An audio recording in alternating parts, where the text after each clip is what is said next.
रहीम व अतिमुल हज्ज वल उम्रत लिल्लाह। मेरे दोस्तों और बुजुर्गों, अजीज नौजवान साथियों, मसला मैंने बयान करना था कि जिस औरत पर इद्दत है और हज का खर्चा भी उसके पास है, वो आ भी सकती है, जा भी सकती है, महरम उसके साथ मौजूद है, तो अब जो औरत इद्दत में है इसके लिए क्या हुक्म है, ये ज़रा तवज्जो के साथ सुन लें। तो शरीयत मुतहरा का हुक्म ये है कि अगर औरत के पास खर्चा है, महरम भी मौजूद है, लेकिन इद्दत में है, तो इसको हज के लिए जाना जायज़ नहीं है।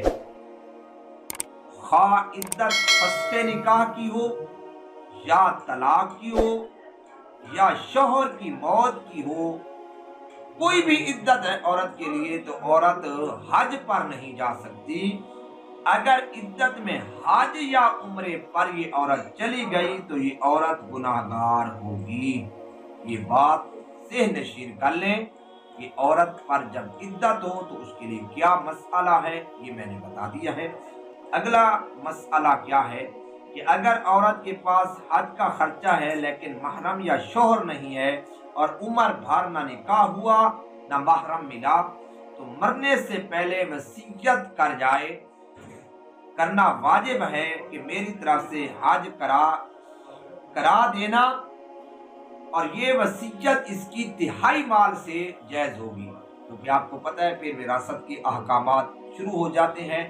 तो जब बंदा मर जाता है तो मरने से पहले जो उसकी वसीयत होती है वो तिहाई माल की करना जायज़ है, इससे ज़्यादा करने की जायज़ नहीं है। ये कुरान और हदीस में इस चीज़ से मना है कि तिहाई माल से ज़्यादा मर्द हो या औरत हो, किसी भी काम में अगर वो माल खर्च करना चाहते हैं तो इससे ज़्यादा पर गुंजाइश नहीं है। ये मसला याद कर लो, अपने ज़हन में रख लो। अल्लाह से दुआ है अल्लाह रब्बुल इज़्ज़त हम सबको अमल करने की तौफीक अता फरमाए।